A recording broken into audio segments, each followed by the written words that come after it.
Welcome, everyone, including all our senior fellows. We've got quite a host here. And the United States, is facing a lot of issues. And we had the privilege of having the U.S. Government Accountability Office present their high risk report, and the American Society of Civil Engineers provided their 2021 Infrastructure Report Card. And our senior fellows were set up by Jim Dieter because we have so many very high level people who are not only intelligent but nice, who are willing to provide insight on all of these issues and more. And we're allowing the senior fellows to talk about what they heard the U.S. Government Accountability Office say and what the American Society of Civil Engineers say. And then we'll be able to have a discussion among them after they do some quick bullet point presentations. And then we're going to do something different. Anybody that wants to stick around after an hour, we're going to allow you to talk and become part of the conversation also. So, of course, none of this is possible without our sponsors. And we are very appreciative to them, including Uberlytics, who are represented by Tacoma Zach here today. And we're very happy that the Andrew James Advisory Group is also sponsoring our video production and our podcast. And so we're going to do a little commercial from the Andrew James Advisory Group.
And of course, the Asset Leadership Network believes that the solutions to many of the problems we're facing involves being able to have proper training to work as a team. And that's what the Andrew James Advisory Group provides. So please look into that if you have a upcoming asset management project.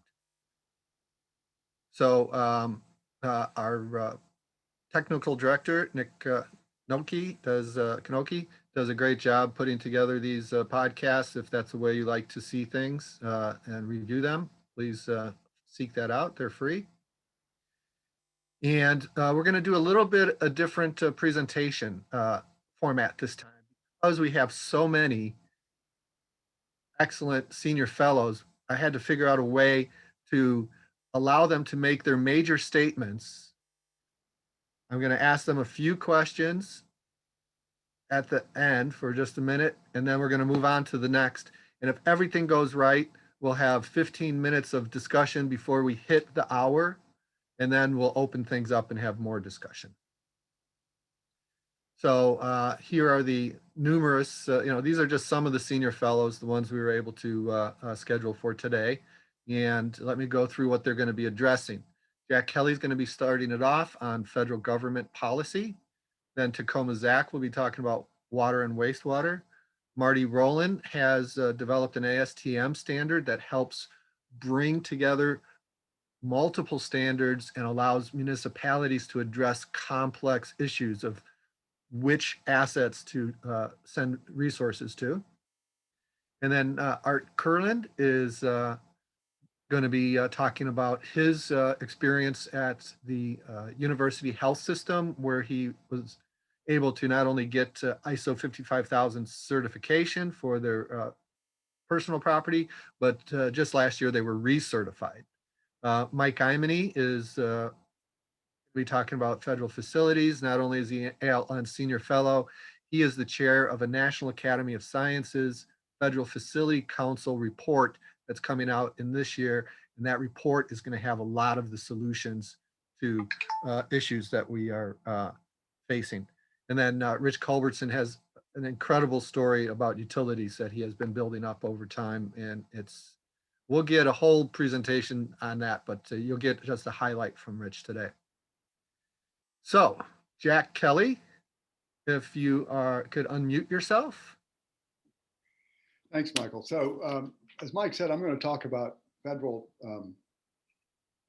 policies, if you will, but I'm going to talk about it in a couple of different perspectives. The first of all is, you understand that federal policies influence federal investments in a lot of the different sectors of the economy. Federal policies also affect federal facilities, obviously. But so I've took a look at the ASCE report card, and of course, those of you who haven't looked at it, I highly commend it. And basically it says that for 17 infrastructure sectors, these are sectors in the general economy, they have scores ranging from D-, which is transit, up to as high a B for rail. The average score is C-. Now, C- doesn't sound great, but it's actually an improvement over 2 years ago. So basically, 4? Yeah, okay. They do it every 4 years. All righty, well, then I'm wrong. So basically the national infrastructure assets are not in good condition. That's what that report basically says. Now the GAO High Risk list takes a look at managing federal real property, and it reports deficiencies in having reliable data, disposing of unneeded real property assets, securing federal facilities. And there are a lot of implications in there about the state of the federal facilities inventory being poor, but the problem is, as GAO points out, is the data is just unreliable. So what are we going to do about it? Next slide, please. So those of y'all who've been following the Asset Leadership Network for the last several years know that we've been working with Grant Thornton on something that we call the National Asset Leadership Strategy. It just so happens that this is a sector-based strategy. At least the implementation phase is sector-based, and what we're going to do in that phase, we think, is we're going to reach out to teams of people familiar with these different infrastructure sectors, create teams around each sector or subsectors, depending on what makes the most sense. And then each team is going to gather information about that sector or subsector using a standard data collection document. And that document is basically an information repository for information that can help guide the teams in identifying opportunities to make progress. And making progress basically means helping the organizations in that sector move toward the adoption of ISO 55000. So that's the end state, is to help spread ISO 55000 across the country. And we think a sector-based approach is the right way to do that. And we envision each team creating what we're calling a sector strategic asset management plan. And the goal of those plans is to achieve adoption of ISO 55000 in the organizations in that sector. So this is a high-level strategy so far. We still haven't put together a lot of the teams. We've got a lot of pieces to fit together, but it's a broad-based approach that we believe will get us to the desired end state. Next slide, please. Now, in the case of federal facilities aren't singled out in the ASCE report. But federal facilities, of course, are great interest to a lot of us, and it just so happens, as you'll hear from Mike Imany later, is that the Board of Infrastructure and Construction and Environment, which I probably have wrong.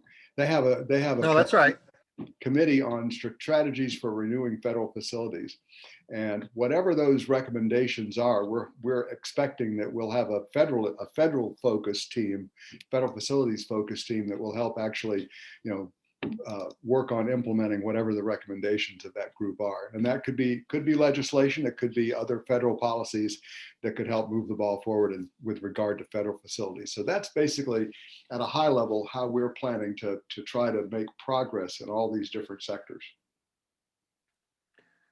Okay, so Jack, do you think it's actually possible to address the asset management problems that the nation is facing? I do. I think you have to take a very focused approach. I think you have to enlist a whole lot of people. We're fortunate to have folks like Art Kurland and others who have actually implemented ISO 55000 in their organizations. In fact, I'm in the process of reaching out to the Western Area Power Administration, and that has a very active and very mature asset management program. And we're going to be what we hope to be able to do going forward, and that would involve these Tuesday at 4 sessions, is to use some of our sessions to highlight the successes that various U.S. organizations have had, whether they're certified to the standard or whether they're just adopting the standard and have made and are highly happy to talk about how much the standard has helped them, improve their organizations. And in 1 minute, can you give us the one of my favorite statements from you is about how you wish you had ISO 55000. Yeah, so when I first read ISO 55000, I mean, I was with OMB for 36 years, and that was all of that time was spent at various levels of intensity in trying to reform various aspects of federal management. And a lot of those aspects dealt with subsets of assets, certain classes of assets. And when I read the standard, I thought, oh my God, this is just so much common sense. There's so many best practices in here. There's so much stuff that I wish I had known when I was getting started, because I had to go down a lot of dead end paths, make a lot of mistakes, learn a lot of lessons. And of course, a lot of those lessons are in ISO 55000. So I wish I had that. I wish I'd had that at the beginning, then I could have made different mistakes. Well, thank you for those insights, and you did excellent in the leadoff spot. You're right on time, so thank you very much. And it's a shame that we can't talk more, but let's move right along to Mr. Tacoma Zach, who is his company Uberlytics is an organizational member of the ALN, and we appreciate your support. Wow, well, that's going to be a tough act to follow, especially to stay on time. I'll help you. Well, I'm sure you will. There is so much good. This is such a tremendous piece of work that's been accomplished, and I'm sure it was fraught with tremendous challenges. And I can bet in some ways it was like herding cats. It is a huge amount of data collection, tremendous task in terms of sifting through it all and making sense of it. Especially given that there was really no common rating scale on how people view their assets. Tries them to put a framework around it. People look at their stuff differently. And so those of us who are in the asset management world, particularly practitioners, we see this as a huge stepping stone of getting to where we ultimately need to be, and that is to be making the right type of investments to get the desired results. And really, that's kind of like the ultimate challenge for this, particularly with this report, and that is connecting the report to appropriate action. So I would say, luckily, the ISO 55000 standard gives us a framework so that we can achieve or get to that goal. And so without going into all the major pillars and all that sort of stuff, there's a couple of things that I do want to focus on. 3 of the main pillars, I would say, and you can see them here, is that one is that, excuse me, we need to have a degree of alignment, and I'm going to focus on the lens through which we look at the assets. We need to be getting towards making risk-based decisions, and we have to consider value. And and Jack, you made a great point yesterday that I'm going to bring up here a little bit in a second. So data is great, and we see a ton of this out in the environment right now, and there's all sorts of discussions happening. But we need to understand what the data is saying about the assets and really understand that part. But we also have to understand the assets themselves. I mean, after all, they are there to be put into an asset management program, or we have an asset management program in order to help manage those assets. So once we have an understanding of the information about the assets and an understanding about the assets, we've taken that data and we've done something with it, then we actually have information. Once we have information, we can begin to make decisions. And then the most crucial step is that we must act on those decisions. Because if we do not drive towards action, then we have missed the tremendous value and benefit, not only of this study, but any maturing or mature asset management program and the benefits that would bring. So let's delve into this thing a little bit here. So data must ultimately connect to action. but this is also where the trip hazards are. And I know I will be at risk of getting too much into the weeds, but I've always said an asset management program must deal with the stuff at the field level. Otherwise, it's a pointless exercise, not a pointless exercise. We're missing the value. So a couple of things to consider. Action costs money, and money is definitely not limitless. And we know this, particularly after this last year. So what I believe, and I think a lot of my cohorts believe as well, is that we need a surgical intervention to spend only where absolutely necessary to meet the needed infrastructure's level of service. So there's a couple of things that have to go before that. So, but I think in order to get there, there's three things that I want to focus on really quickly that I think the study highlights. But, and in fact, they mentioned them, some of the challenges, but I think the ISO framework gives an opportunity to drill through this. One is we need a common agreed upon lens through which to grade our assets. And I know Marty's going to talk about some of that in a second. And this is a major challenge, and it's definitely no fault of the ASCE in any way. But the challenge is that everybody looks at their assets through their own lens. And this is not only true across sectors, but this is true within the sectors as well. I do not personally know of any two municipalities that actually look at their asset conditions in the same way. It's all varied. So within even the water and wastewater sector, hardly anybody who's looking at it is reading on the same page, although maybe they're, best we can expect they're within the same book. But then when we cross sectors and go into transportation, or we go into power or something like that, we're not even reading out of the same book at all. It is completely different, and there's different standards applied to stuff, and it makes a comparison really, really, really difficult. So we need to have a consistent lens on how to grade and what to grade, and the imperative is that it needs to, in some way, move across the categories. I've got 30 seconds left. The second point is we need to get towards making risk-based decisions. And so this, and I'm going to really have to summarize here, in order to make risk-based decisions, we need to understand how assets behave, how they fail, what contributes to that, so we can make the right decisions about those assets. Then the next point, and I will get into this simple example, is that if we have to understand the value of those assets that they bring to the stakeholders. And then we need to make surgical decisions about where to effect a move and replace or continue to maintain. And I will have to stop there.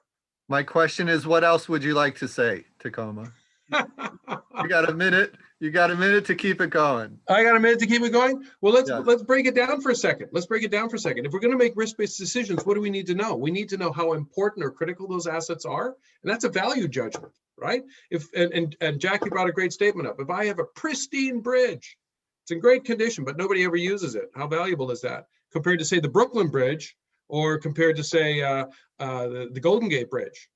Much different intrinsic risk profile involved. And so we have to understand the value of the assets, the way in which those assets behave when they fail, the way in which we need to make surgical strikes into those. How do we maintain them?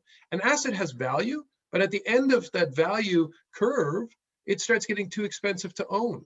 And so one thing is, and with this one, I really want to believe, this is a bit of a bee in my bonnet.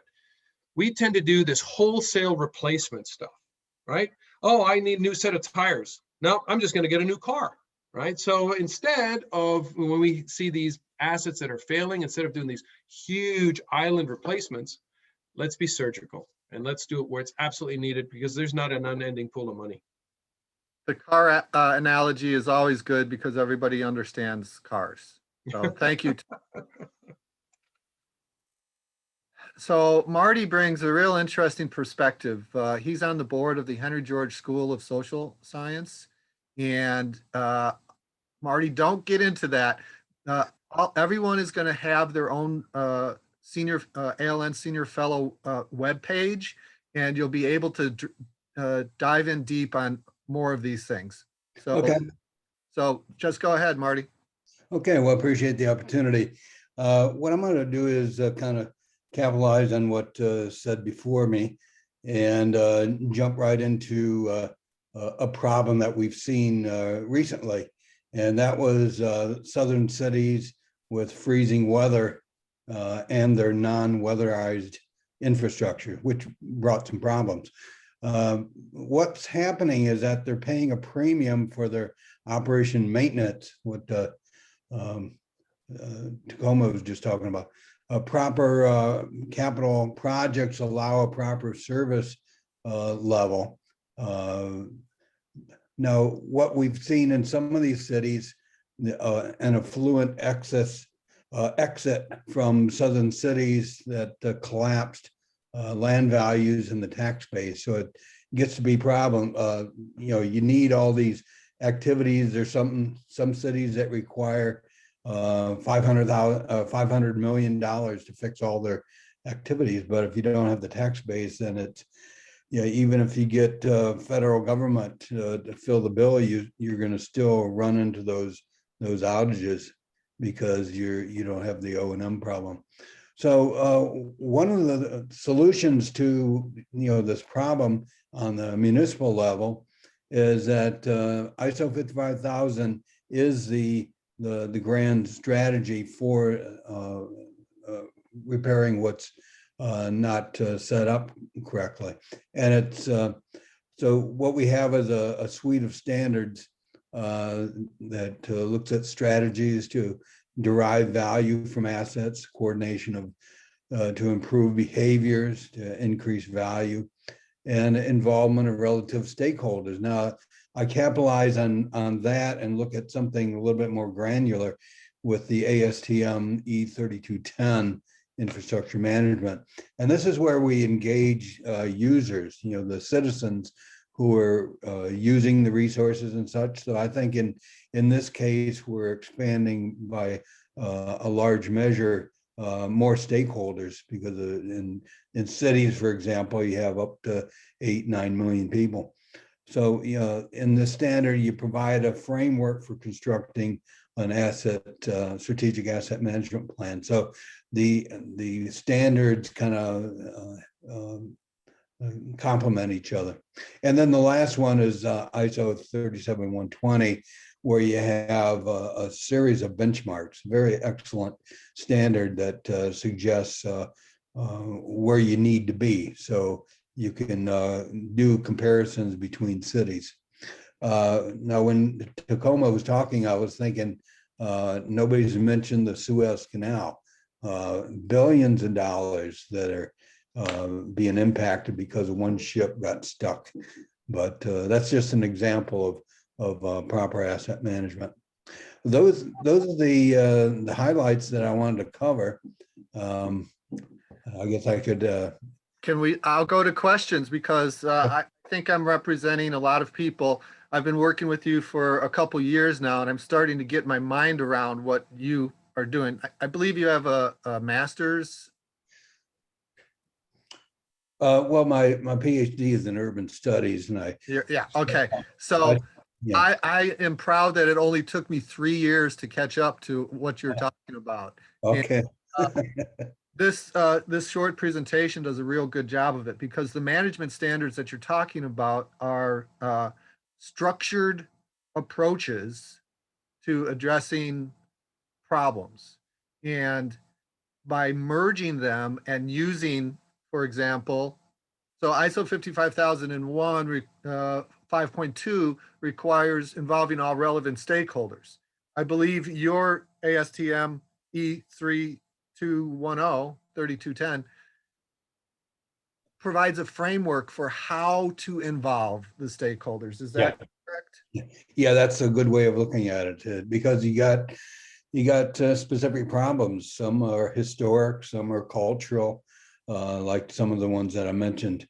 People leaving the downtown, and you got the collapsing revenue base. So it's like, well, how do we turn this thing around?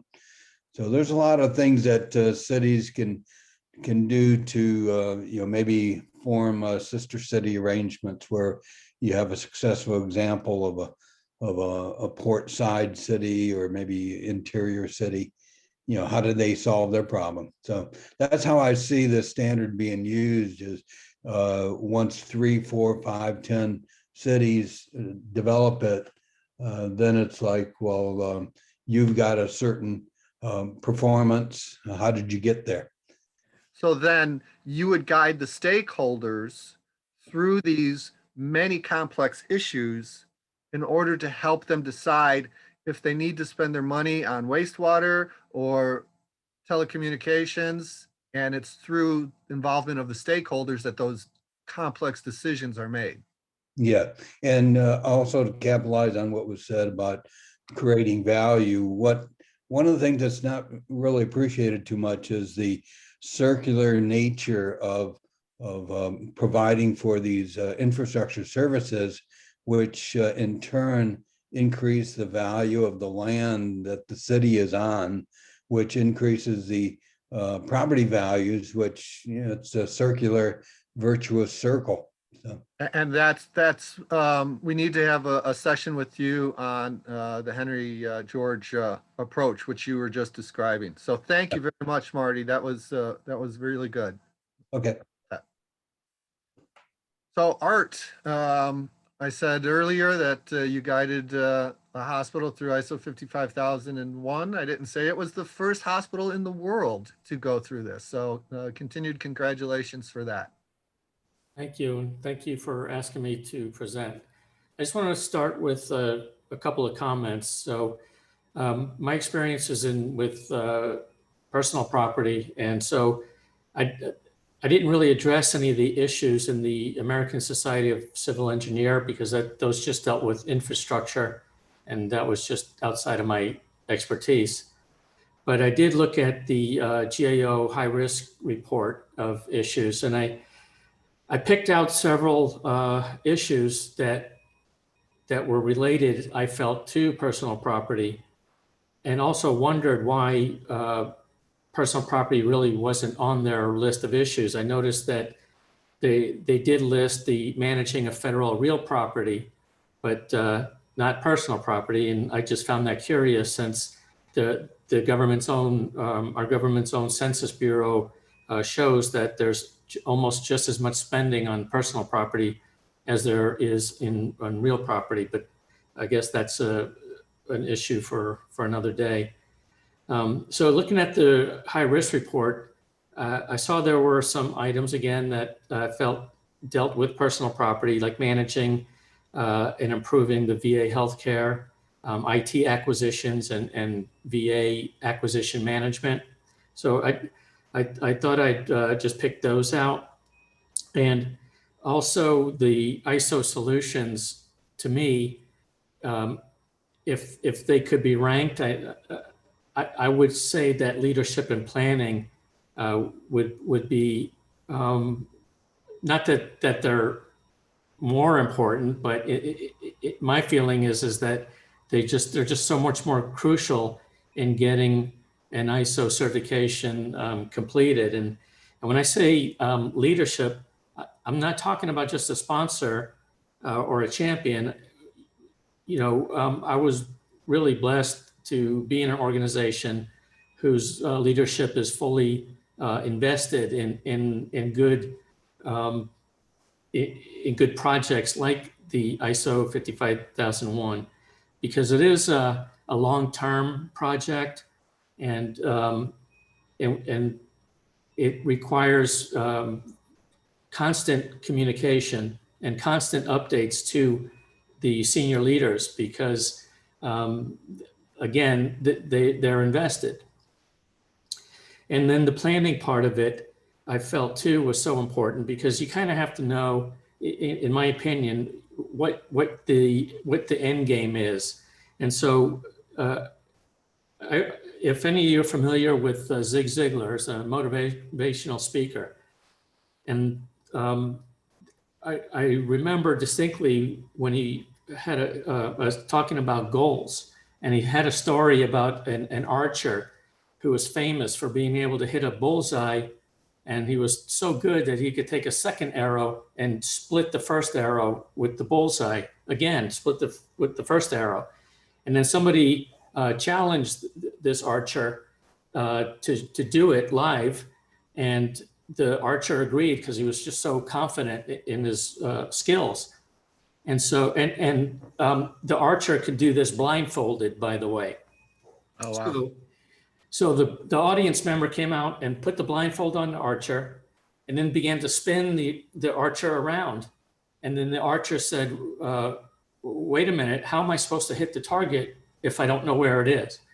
And that always resonated with me. So you have to know where you're going, what your ultimate goal is. Next slide. And so just to continue on leadership and commitment, and that commitment has to also be to process improvement. And so what it takes is just documentation, and then it's just implement and initiate, monitor, make adjustments, and that just goes over and over and over again until you get it right. Because in an organization as big as ours, which is over 1,000-bed hospital, there's a lot of departments that are involved, and so you don't want to step on too many toes, and some of the departments work in silos. So it's just a matter of continuously pressing forward and finding win-win situations. And part of that, again, the commitment is that leadership has to be so committed that they're willing to put it in the corporate policy. And so if you looked at our corporate policy for asset management, it explicitly says that we are committed to process improvement in asset management. And then again, with the planning and knowing where the target is, I noted in the GAO report that the word plan or planning, in a search, it came up 748 times in 302 pages of the report. So it's more than 2 times per page. And I'm always reminded of Mike Tyson's quote when it comes to planning. And he said, everybody has a plan until they get punched in the face. So again, planning is good, but you got to be willing to keep going, adjust and overcome, and keep going until you meet that goal. And so finally, just about the ISO 55000 in general, and just how much it affects the organization. I do a lot of writing, and Mike knows this. I do fiction, nonfiction. I just like to write, and I've written a couple of screenplays. And there's a method to the madness when you write a screenplay. You start off with your outline. They're generally, if you watch a movie, it's boy meets girl, boy loses girl, boy gets girl kind of a thing. And so there's an outline, and then you just go back and you fill it in with the dialogue and the detail. And when I look at the standard, to me, that outline, that framework, that's the outline. And then as an organization, you go back in and fill in the detail, and that becomes your SAMP or the screenplay in this analogy. Excellent. So I've got a point of order. I need to ask Nick to make Mike Imany a panelist. And my question to you, Art, is kind of a yes/no question. Can you be successful implementing ISO 55000 if the executive director or the CEO or whoever the top person isn't in support of it? If it's not, that's a trick question. I don't think so. Yeah. So that's a real necessity that you were talking about in terms of leadership. Absolutely. It's not a good idea. It's necessary. Absolutely. Okay, so now let's do a sound check with Mike Imany. I think you can hear me now, yes? Yes, we can. And Mike, I explained earlier how you're not only a senior fellow, but you're the chair of a report coming from the National Academy of Sciences Federal Facility Council, but I'll let you get into that more. Thanks for joining us. Well, thank you very much. I appreciate it all. And good afternoon, and sorry for joining you late. I can't control a calendar, and that's a sad thing. So the issue I want to take a minute or two and talk about is that facility managers' arguments with regards to sustaining real property tends to fail to sway decision makers, at least with regards to buying everything we want to buy. and repair everything we want to repair. And that's led me to think a little bit about a pathway to success, which is around an idea of ensuring to have, you have to establish effective communications to stakeholders beyond the budget organization. And for many years, I would go into my budget organization, and this is me, I mean, this is my experience. I go into budget organizations and I would basically tend to use the phrase, you know, pay me now or pay me a whole lot more later. That is to say, repair my buildings now, give me the funds to repair my buildings. Or when I come back, I'm going to need more money to repair them. And eventually one of the budgeteers pulled me off to the side and says, the reason that argument doesn't work is, look, I'm not going to be here when you need that money in the future. So why do I have to worry about this? I'll let that be somebody else's job to pay for it. And, you know, he'll have to figure out if it's more money or not, but I don't have the money to give to you now.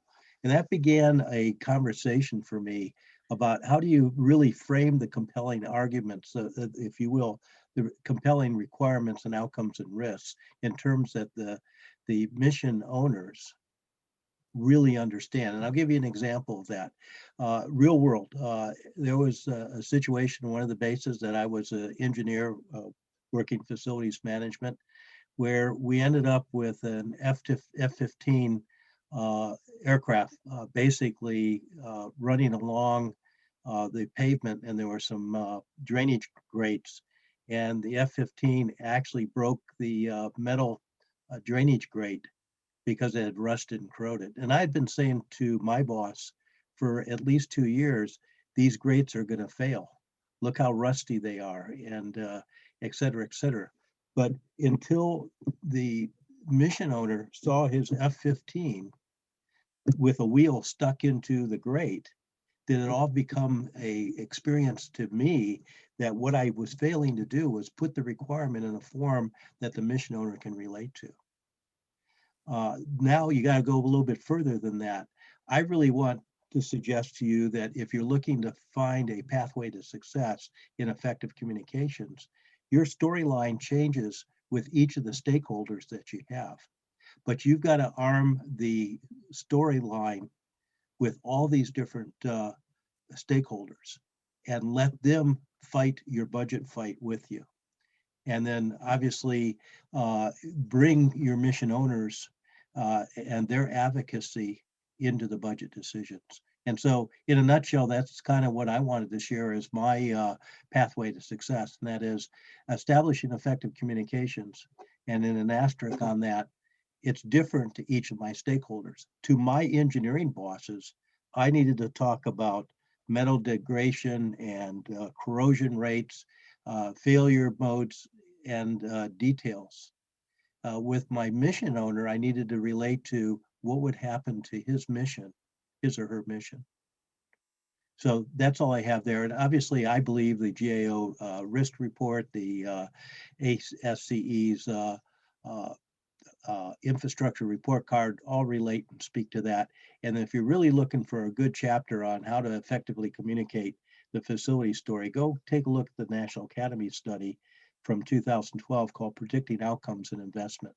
And with the whole idea of this report, and I was part of the writing team, was that we don't articulate well enough that if you pay me now instead of pay me more later, I can get things for you now that'll help you to achieve your outcome, your mission. Next slide, if I could.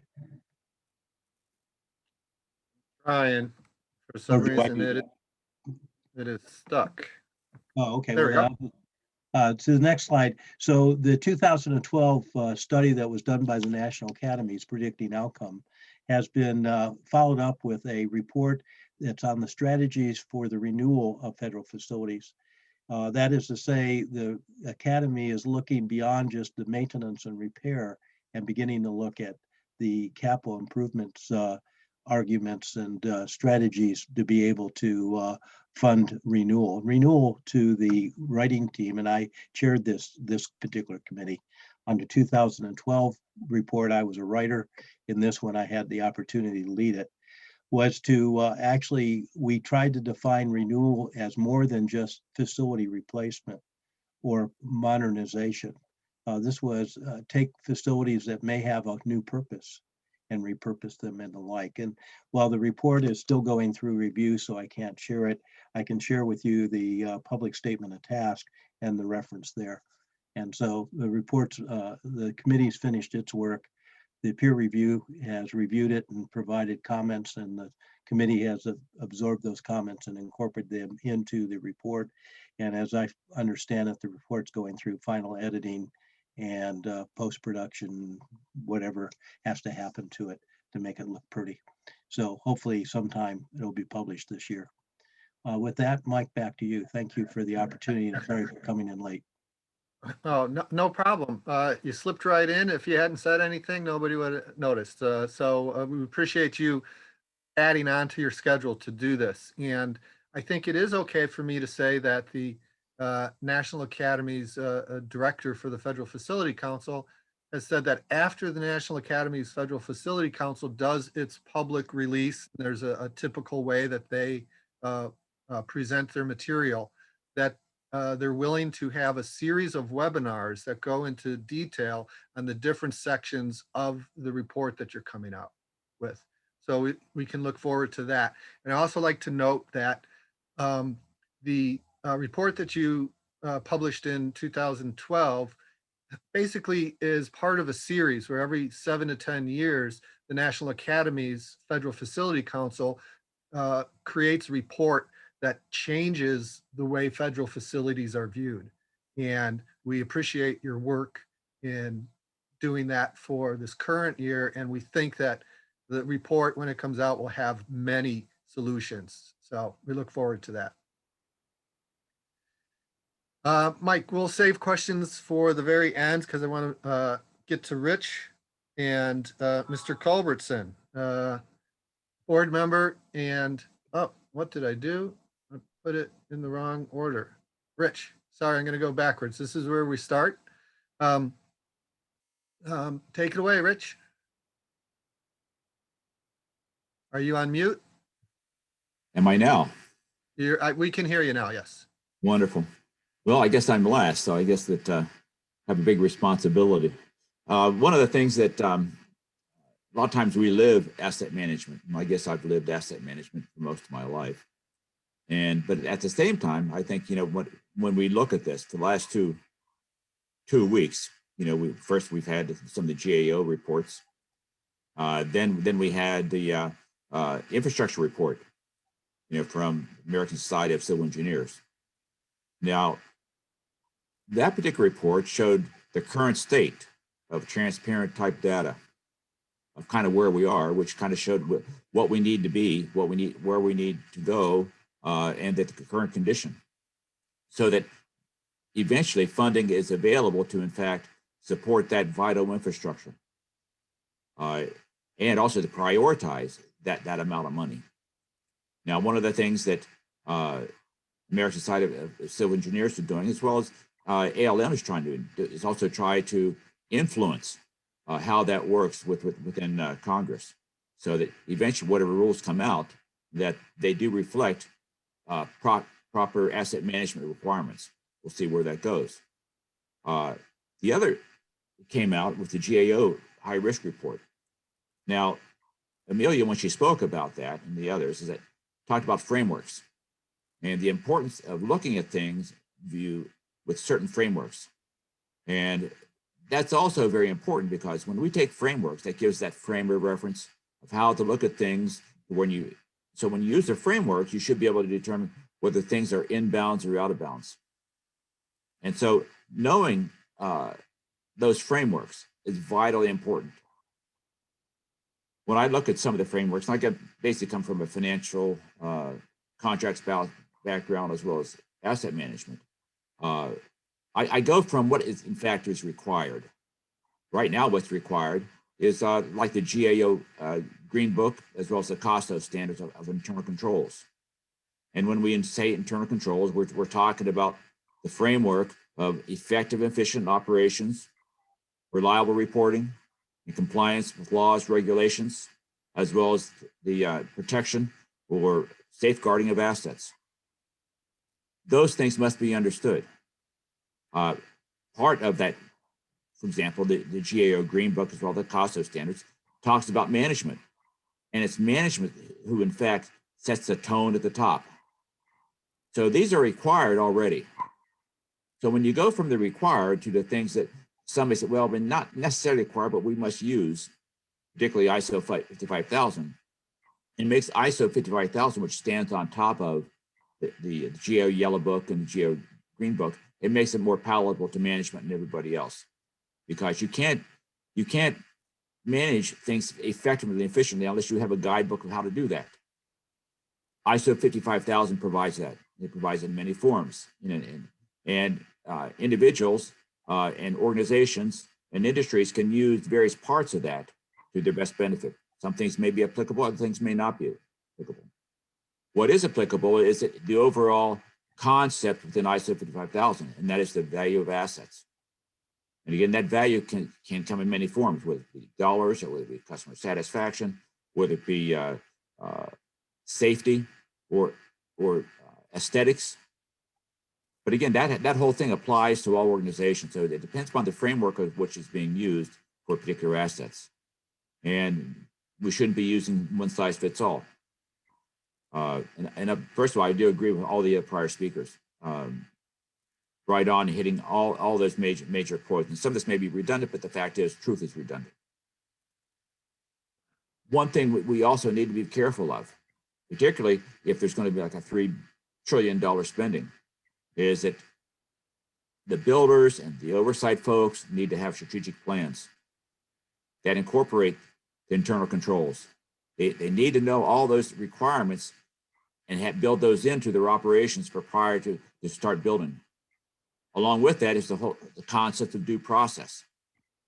And what Tacoma was talking about is that the whole thing of having just and reasonable and prudent costs. It is not just about spending money. It is about providing value to customers and particularly to taxpayers, for this. Our children's or children's will have to pay for this in future generations. Next slide. As I say, sometimes I've been living asset management. And part of that, I've always told folks is that, particularly in organizations, that knowledge equals responsibility. Therefore, press knowledge. Well, sometimes when we have that knowledge ourselves, sometimes we have responsibilities. And part of that responsibility is in how we provide public comments. Public comments is a very powerful way to make sure that decision makers see things and understand things that they would not normally. I had a problem with my gas company. Where Rich, I thought they were, we're gonna have to rip through it and Okay. not get into that part of it. well, do I have 30 seconds or I have a minute? You got a minute. Okay. Anyway, that I had some battles with those folks, but eventually I testified at a rate case, and the rate case was $100 million per year. Well, I took to normalize the data. When you normalize data, you have a pretty good perspective within that total organization, how they compare. Well, in this particular organization, it was 2.72 times the most efficient portion of the organization. So when you look at what's reasonableness, it's not reasonable to be 2.7 times more than the best in class in almost anything. In other words, you don't want to be paying $10 per gallon gasoline. So when you calculate that amount is something like $1.5 billion. It appears that they're less efficient than the most efficient. Part of that so we take a look at that's injustice. And injustice generally comes from the lack of internal controls, or not adhering to laws and regulations, standards, and not applying due diligence and due process. The oversight folks did not do that either. I testified, the utility objected to my testimony, was finally accepted. Here again, ISO 55000 provides those best practices where we can see clearly what is right, what is wrong, and all those things must be overall elements of that, just like concrete. If you don't have the proper elements, don't expect a solid, good, strong structure. In the end, the administrative law judge indicated that recommended that no increase. The Public Utilities Commission came back and looked at it again with their staff and thought that the utility should receive $63 million per year.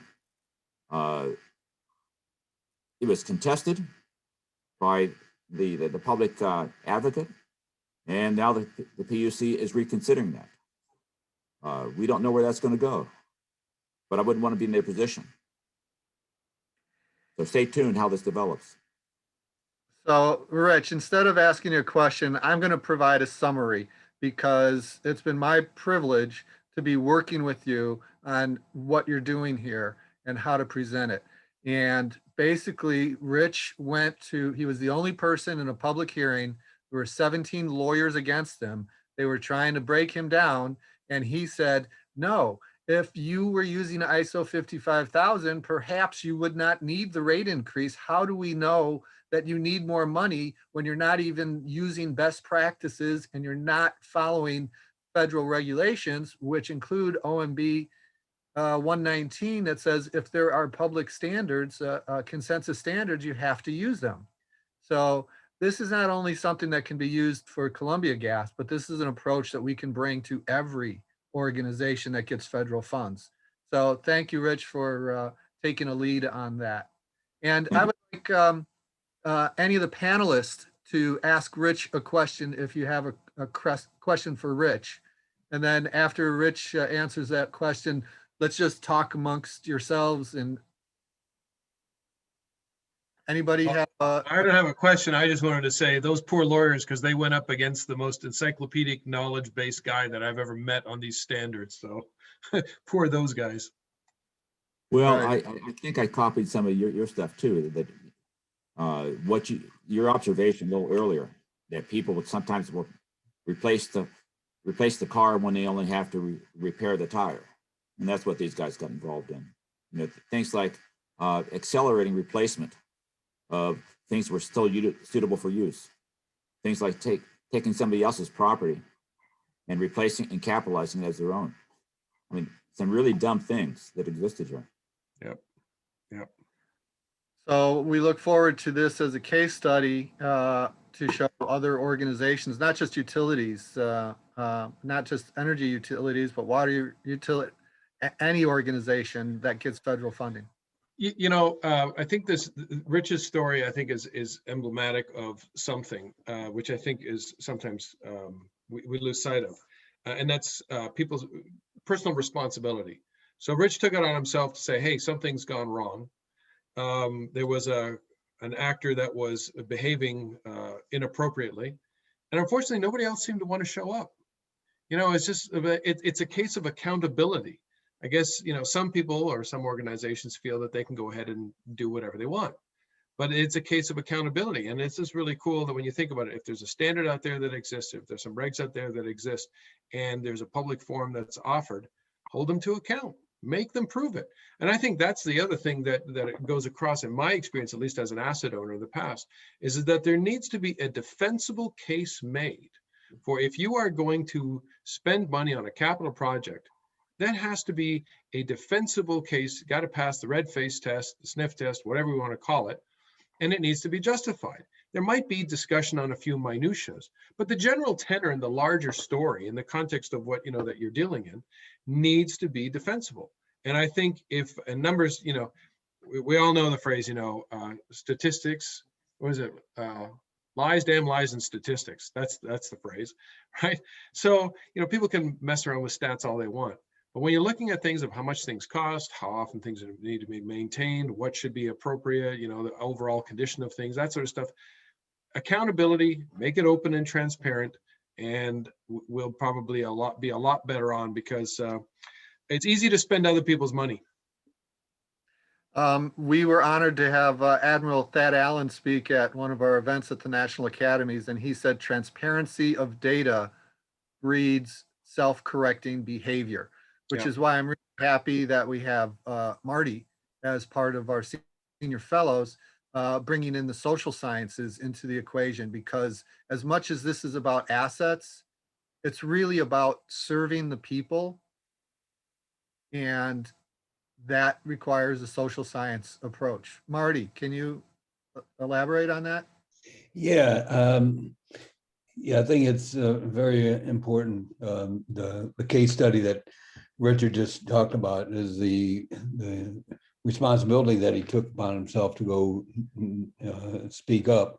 But that is kind of writ large, the interplay that I see with, for example, the E3210, where people just, they know what their experiences are on their water supply and their energy and police and transit and such.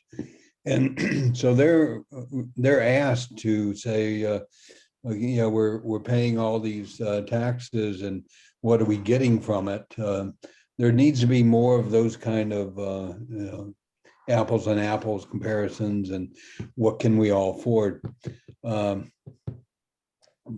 think that was a very good example. If I had a little bit more time, I did want to compliment Art on his presentation. It was unfortunate that we couldn't get into any depth, but to run a hospital where COVID response was just a blip in its performance, just to me is just so mind-boggling that he didn't mention it, but that was the case, and I think Art should speak to that. Go ahead, Art. Thank you, Marty. Yeah, so I feel that our processes and our procedures were just so established that COVID or anything else, in my opinion, would have gotten in the way of what we do in terms of asset management. Well, Marty made a comment to me yesterday, also, Art, about how impressed he is with what you did there. And we are going to try to focus on that, a more detailed one. So, and then Mike Imony, facilities overlap everything. You can't even run a farm if you don't have a barn. So how do you see what you're doing, and your comments? How can that apply to every organization, not just federal organizations? You're on mute. Sorry for that. So we all have a higher headquarters we report to in the Imony household. There's no way I'm going to put a solar cell system on my roof without going to the higher headquarters, which I did yesterday. And she said, "You got to be out of your ever-loving mind. You won't live long enough to see it pay back." So I got my response. I guess I just didn't use the right communications tools. Oh, you got muted again, Mike. I don't know how that happened. I don't either, maybe, but anyway. So I think, obviously these tools transcend. In fact, in the 2012 report, what we basically said to the reader was go out and see how the private sector sells their story. And it's really tightly tied around what is if you will, what's the rate of return? What's the bottom line purpose of this investment? Will it make money? And if it will make money, and good example, the roof leaks, water falls on top of the printing press, the newspapers can't get published. That's the mission tie. Right. I'll give you another example if I could just do 2 seconds, and that is, please. At the end of the Trump administration, the then Secretary of the Air Force, actually slightly before she left, she convinced all the 4 stars to sign a letter that she and the Chief of Staff of the Air Force initiated a policy called the Infrastructure Investment Strategy, and this was for facilities. But her strength was to convince all the 4 stars to commit to this infrastructure investment strategy, which was, instead of fixing the worst building first, that is to say, let me go out there, Mr. Engineer, and you tell me what building's the worst building out there. She basically told the engineers, you find me the buildings that are going to improve the Air Force's mission the most if they're improved. Now, that's a harder thing to do, but the Air Force changed all of its calculus of how to rank order its investments in facilities, looking at mission first. And all the 4-stars bought into it. She departed, the 4-stars are still there. End of story. That's That is an awesome story, Mike, so because Tacoma. I'm Tacoma? sorry. I've got to move on to this because there are people who need to move on, and we want to thank our sponsors, thank our attendees for participating or watching. And now we're gonna move on to the next section. So if any of the attendees would like to be moved up to be a panelist and to talk or to ask questions, you can go to the chat area and let us know that you want to be moved up.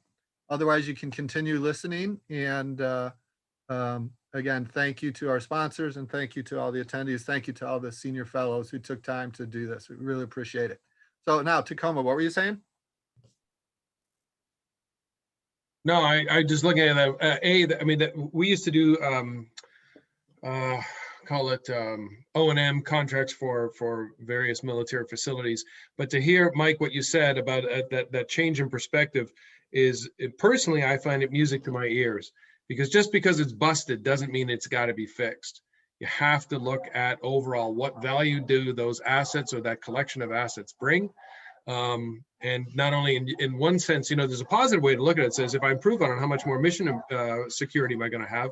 But perhaps even the other way. Oh, my screen. Oh, you turned the screen off. My screen went dark. But also the other way, that if something actually goes upside down, is it going to have an outsized effect, a negative effect on it? So it's, but this is such a great step in the right direction. Makes me much more comfortable that my tax dollars are being spent appropriately. Well, the Army and the Navy, the Army in particular, is following suit to what the Air Force was doing. The Navy is off in a little bit different direction, but they'll find their way and get there. But the bigger organization within the military services is the Army. If we can right-size the Army, that'll significantly improve facilities management across all of DoD. Mr. Kelly, do you have a favorite case study that represents the success that we're looking for by advocating ISO 55000?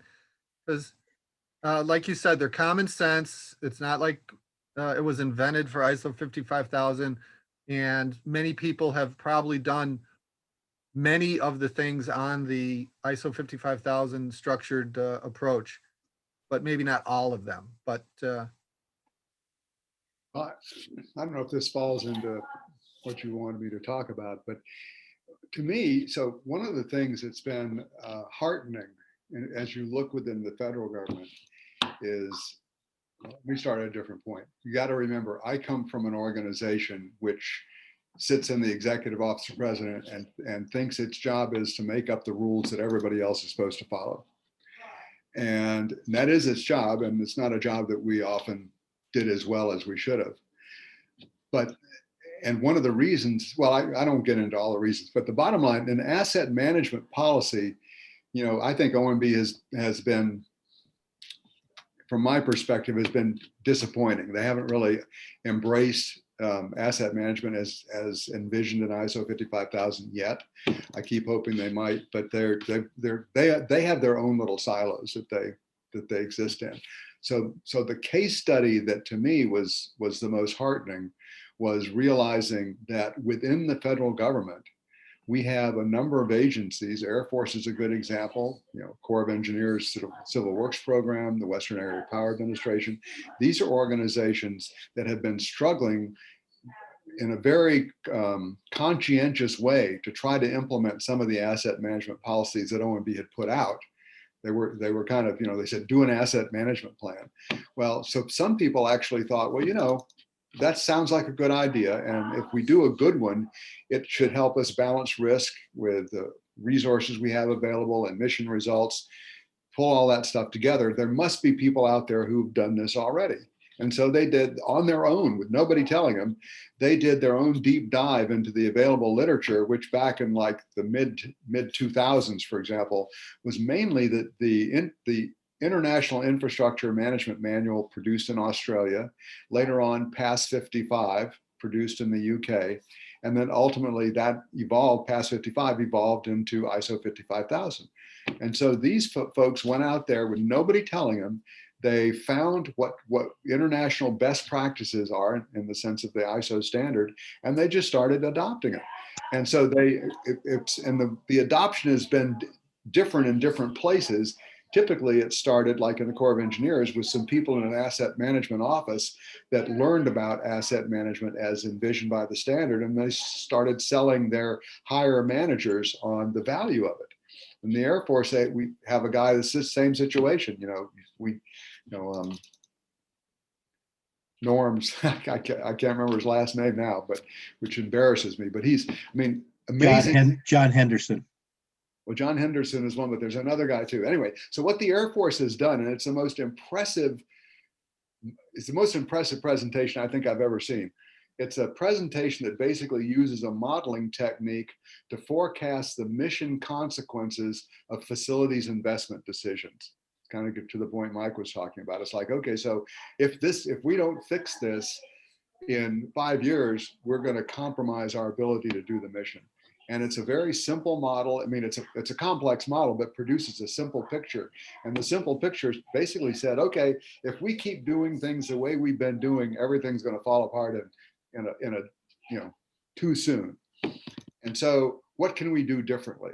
And they started making some different choices. And one of the first ones was the point, again, that Mike made, that is you don't fix the worst thing first. You fix the most important thing first.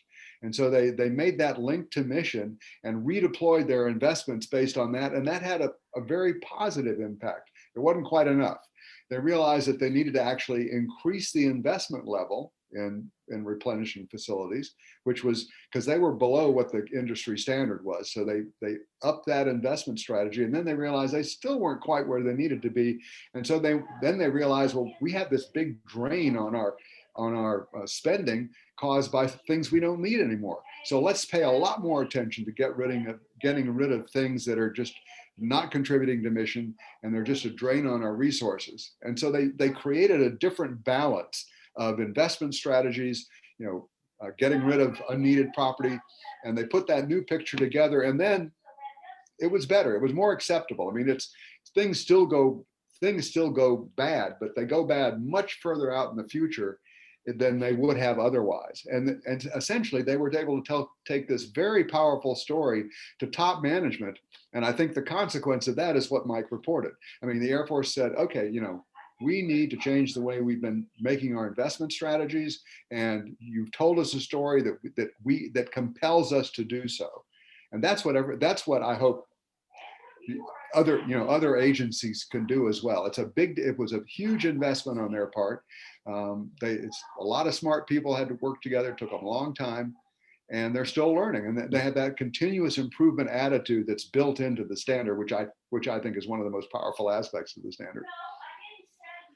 So Jim Dieter's the CEO of the ALN and started the ALN Senior Fellowship. Welcome. Hey, so this is great. Really enjoyed it.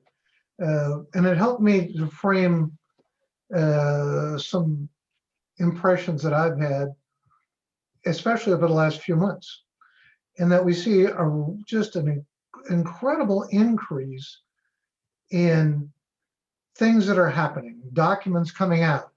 There's a UN Sustainable Development Guide to Asset Management. Big deal. It's a great document. The International Atomic Energy Agency came out with a strategic asset management plan that's like a model for anybody to use, that takes ISO 55000 and builds on it in a really constructive way. And it makes me reflect back to when we started the ALN, and as we were wrapping up work on 55,000, and we thought, geez, wouldn't it be great, if we could get asset management mentioned in, like, Bloomberg or the Wall Street Journal, and that executives could start to have some clue of what asset management is about. Well, I'm proud to say that I think ALN has had some role in that, certainly many others, but asset management is now moving from where we were, and this is kind of my big thought and my takeaway is, it's moving from spreading information into supporting and directing actions. And that's my takeaway from this is, what are the actions we can support? As Jack Kelly mentioned about OMB. Well, Jack and I did a presentation for OMB several years ago. Maybe it's time to go back and say, you need to require asset management. It needs to be part of what you do. And I'm proud to say in our work with, Mike helped, Boldenaro helped connect us, and Tacoma helped connect us to David Totman of ASCE, also of ISO 55000 committee now. And it's possible tomorrow, when Joe Biden talks about infrastructure in Pittsburgh, it's possible he'll say the words asset management. If not, he's real close to it, and it's going to be part of what they do. He's an executive. He's an executive. And yeah, good job, everybody. So do any of you have further questions for each other? I got one for Marty. Yeah, yeah.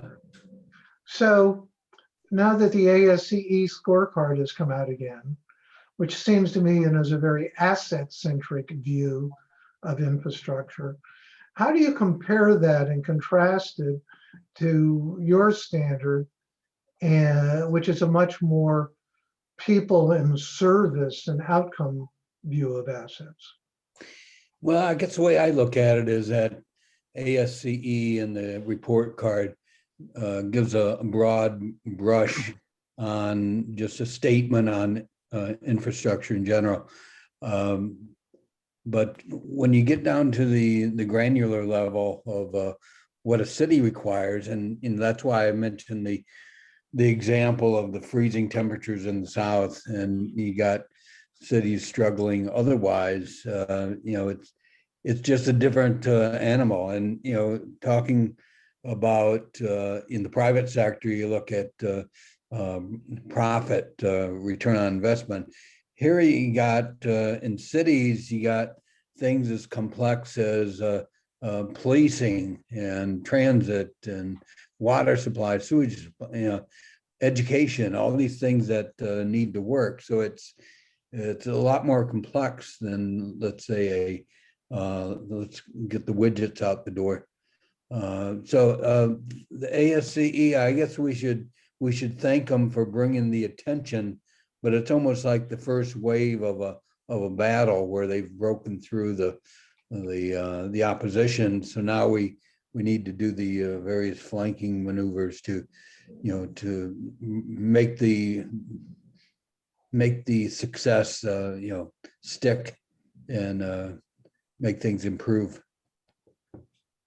Tacoma, yes, please. Yeah, quick. I actually got a question for Marty. I'd really be interested in seeing if it's possible, if you're allowed to forward a copy or draft or whatever of the standard you guys are developing. Because as I say, the devil's always in the details, and I have great trust and curiosity in what you guys have done, just from municipality to municipality to municipality. It's just unbelievable, the lack of uniformity and the lack of a normalized approach to looking at things. And how on earth do you get everybody coming to the trough from buckets of money, and when people aren't even grading their own stuff, in the same way, or at least certainly not using the same measuring stick. So yeah, so the standard is published. We actually went through one revision already. So just look it up, E3210. I do have various presentations on it. Maybe I can send you some of those. that would be lovely. Thank you. And we are working with Marty to develop to offer to the National Urban League a workshop for one of their cities where we would take a series of webinars and then lead to a webinar workshop where we do a mini version of how to implement these integrated standards. And we've only can focus on one city, but then we'd make that open to all the National Urban League cities and other cities and show through a education and workshop method how to go forward. Yeah, the nice thing about that is that if a standard way of approach works, then you've essentially solved problems for, like, say, 10 cities, because they're all talking and they're all looking at the same thing. And it's like the problem I mentioned before is in some cities you're decreasing population and the property values are going down. Well, okay, well, how did other cities turn that around? For example, I was reading about Jackson, Mississippi, and they've got a lot of city-owned property that they're not using. Well, okay, well, if you need affordable housing, maybe somebody should come in and do something like a land trust and just try to get sponsors, for example. I don't think it'd be that hard to get sponsors to step up once a firm plan is presented, and you say, well, I'm part of ISO 55000 approach. Then you can bring in people like Richard and the others about the value of doing things in a consistent way. Yeah, this is Rich. I think Mike had a very good point that when you take on projects, sometimes taking on the most difficult projects the first time is probably not a good idea. I know Lockheed Martin had a contract with the Coast Guard, to convert 123 cutters into something larger, and they sent in the worst ship they could, and it was much more difficult than they thought it would be. Then eventually, when they tried it, they tried to do a certain amount of close to destructive testing, and if it didn't work well, the ship bent, and eventually the program went downhill. The same with my own investments, that don't take on something that you may not necessarily know how to do, because a failed project is very costly. And again, in the United States, we've had a lot of big failed projects in the last 20 years. And so it's important, to recognize that if you're taking on big projects, you better have experienced people know how to do that. Don't let You got to walk before you run. Art, building on what Richard said, you took on a big project. So you had leadership. What were some of the other factors that led to the success of your big project? I think we understood that it was a big project, and we started with a limited scope, just to ensure that we would have a better chances of winning. So our scope was somewhat limited, and then once we got our feet wet and understood what the processes were looking like and what we needed to do, we were able to systematically expand the scope to become successful. I mean, the overall goal was always to be certified in the entire life cycle, assets life cycle. So we just began with certain phases of the life cycle: the acquisition phase, the disposal phase, and then we filled that in afterwards with the transfer of assets, the storage of assets, the inventory of assets. Everything of those other life cycle phases came later, after that initial limited scope. Go ahead. Well, I have a thought on that, and I agree with all that. It's great. On the other hand, I work for a software company, and did we actually call it this? But we used to, the idea is a phase 2 syndrome. Oh, we're going to do the easy stuff first, and then we're going to do the other stuff. But that's not funded right now. We're just going to do phase 1, the low-hanging fruit, whatever you want to call it. And phase 2, not a large record of even getting it started. So I wonder if, people have thoughts, maybe I think Tacoma would be a good one, but how do you get to phase 2? How do you get, I think for 55,000 in asset management, the broader the scope is really where the benefit is not, starting small is good, but the real benefit is like when you get the IT people talking to the capital people, talking to the fleet people, talking to the, whatever. How do you Well, get there? it's interesting that you mentioned software on that, and because we've been living that particularly for the last 3 years or so in both companies. And I'd say number one is there needs to be a vision by management and a commitment to saying we are going to complete this come hell or high water. So if they hold to wanting to solve a problem, then they need to ultimately commit to funding the whole solution. There is the factor of economics. There is a factor of this is where we want to go. We maybe can't get there yet. Maybe we can't do it today. We do have to break it down into pieces, and we have to be able to provide at least in-term value. If we're just talking about functionality and capabilities of being able to facilitate and support a more robust, asset management program, everything sort of breaks down into what can you get the customer to do in an improved fashion that is in support of the overarching objectives. So to be honest, that's first and foremost. I think you have to have commitment by the senior executives, and you have to have a desire that's saying, I have a vision that this is a problem I want to solve, and we will get there. It might take a little bit longer, but I think that's number one. Number two, you have to have, I think, a sense of integrity as well, that you're not doing a bait and switch on people.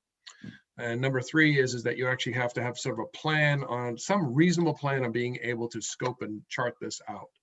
So, even with the customers that we have, where we put them through an increasing journey of maturity, shall we say, there are some things that pose, that provide greater value to their outcomes than some other things. And so, and it changes case by case, but getting them to go down that road and getting them to do at least some things gives them a taste for some success, even if it isn't in the broader picture.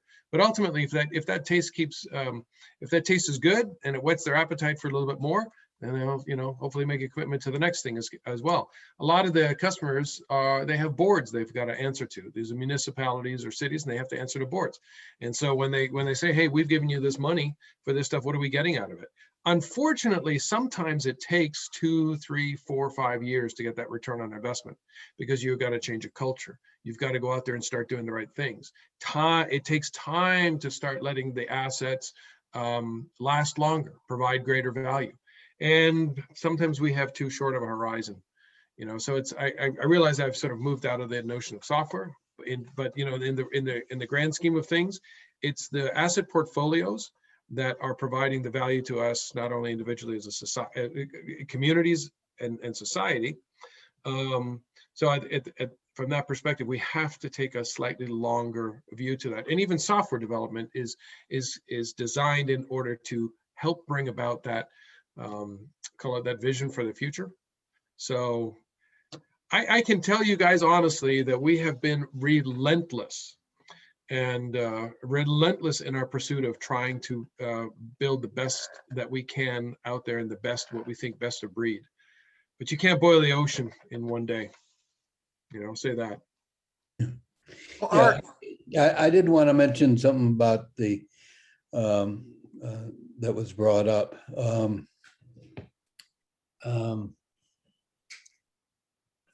I guess it's escaping me right now, so I'll defer to somebody else. I was going to say, Art, so you started small, but what did you do to make sure that you didn't stop at phase 1? Was there budget for it? Was there leadership understanding? What got you from the small fish to being able to fry the big fish? Yeah, there was leadership understanding that the ultimate goal was full property life cycle management. So this was just the phased approach towards that end goal. Mm-hmm. I felt that the approach should be to look at the hospital like a house, and so you want to secure and control your front door and your back door and then worry about the stuff that's inside after that. So that was the approach we took. We made sure our acquisition process was solidified, and we made sure our disposal process was solidified, and then we attacked all the movement within the facilities. That's an excellent storyline, and I wanted to make a connection between what you said and what Mike Imony said. And actually, it's what Marty's into too, is the behavioral science of knowing how to get people to buy in. Right. So that ultimate goal of full asset management lifecycle was really the buy-in, because each of those departments that were sort of like siloed understood that they didn't want to be the ones to cause the whole thing to collapse. And so they were almost eager to contribute to the goal because they just didn't want to be the ones to make it fail. Yeah. Well, I did remember what I was about to say, and it was Jim Nieder's example of the concept of phase one. It's almost like something to really consider when you hear that phrase, is the idea of getting the little things, the low hanging stuff, because it's the example that Art just brought up is the finding value in something that goes across the organization, and sometimes that requires doing one or two of those easy to fix things, but its final analysis is the value that's created when you look across the organization. So that it's, the phase one-ism, I guess, should be carefully, when you hear that idea, let's just do phase one, be cautious.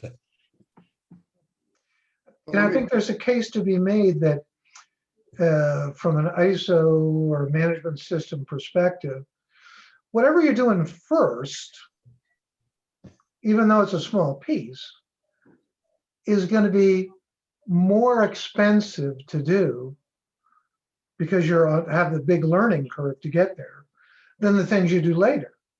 So it's almost like if you don't go to phase two, you're wasting the investment of phase one. Okay, yeah. So I'd like to elaborate on that. I totally agree with that. And I love Art's story because it illustrates what I think we're saying here. But I want to frame it slightly differently. A lot of the organizations that have started small in terms of the scope of their asset management system, I don't know whether it was just sheer dumb luck or whether it was being really, really wise about understanding that the big lift and a lot of these costs that Jim's talking about have nothing to do with assets. They're costs in terms of getting better data. They're costs in terms of creating better processes internally so that you work across the silos. And essentially, you can kind of sum all this up as it's the cost of cultural change, because it's getting the organization to work better together across silos, have good leadership that says, my leadership team is going to help all of the other teams work through this transformation process so that at the end of the day, we as an organization are going to function together more effectively, more collaboratively, with consistent leadership and also adaptive leadership. People learn lessons and make mid-course corrections. And so it's getting the cultural stuff and the supporting systems down right, and then expanding the scope of the asset management system is not that big a deal, because the heavy lifting is the cultural change lifting. At least that's my perception, and I'd love to hear Art talk about that. Yeah, I would agree. Definitely culture change is part of it, a big part of it.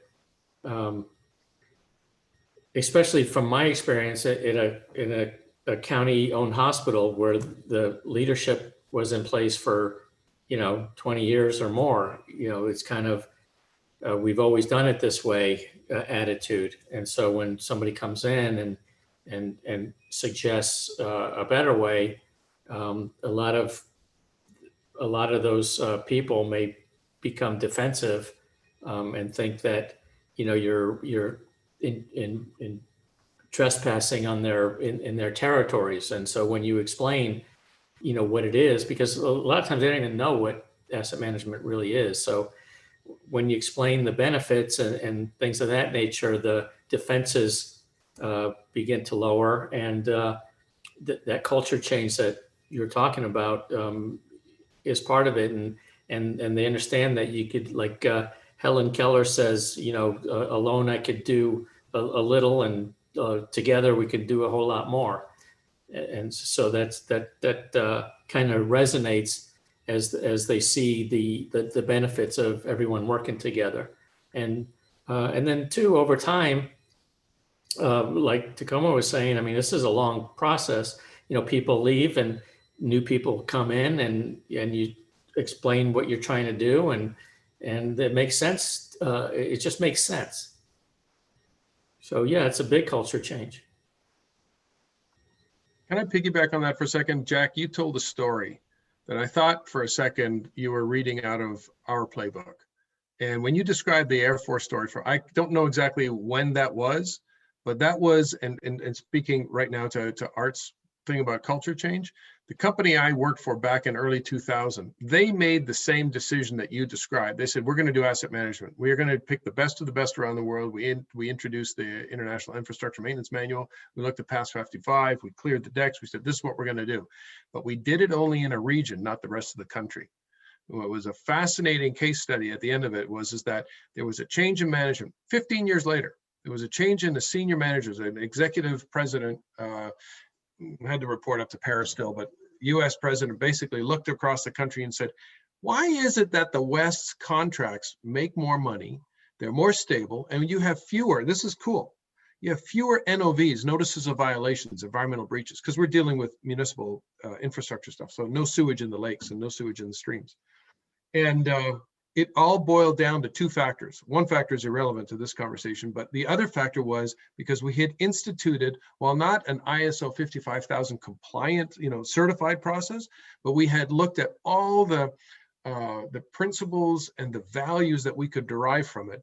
And it was a massive, tangible to the bottom line result. And we were managing hundreds of municipal facilities, billions of dollars in assets, and we had two taskmasters, the municipalities and our stockholders, and it worked. And that's one of the reasons why we do what we do. So when you said that, I was like, wow, it's like he's reading our story. I love it. It's it's nice to hear it paralleled elsewhere, and it's encouraging. It was no coincidence that when we decided to go down the ISO road, our CFO was fairly new and understood that the cost benefit, there was no downside to it. Yeah. Well, and in the Air Force's case, as across all of DoD, there was an underlying movement to get to a clean financial audit that the Department of Defense has failed to do in years and years and years and years and years. And there was a very strong commitment from the Secretary of Defense all the way down through the organization that we're going to tackle this clean audit thing. Facilities as an asset became obviously an element of that. And we failed miserably the first time we did the audit across the system. And we learned some lessons of how to do auditing. But if you will, that began an enlightenment through the financial auditing process. That was two ways. The engineers understood more about what the financial auditing community wanted, and the financial auditing community really understood more about how assets actually are more than just spreadsheets of numbers. And so, frankly, I don't know if Mark Vanderveer, and I don't know if that's who you were thinking of, Jack. Yes. Was the Air Force guy. But He Mark presented. Vanderveer was the guy that basically was given the mantle, says, figure this out. Former colonel, retired, went to into civil service, but he had a very good set of credentials across the Air Force of doing good work. And that's obviously that's part of every learning process is pick a leader that can carry the heavy lift.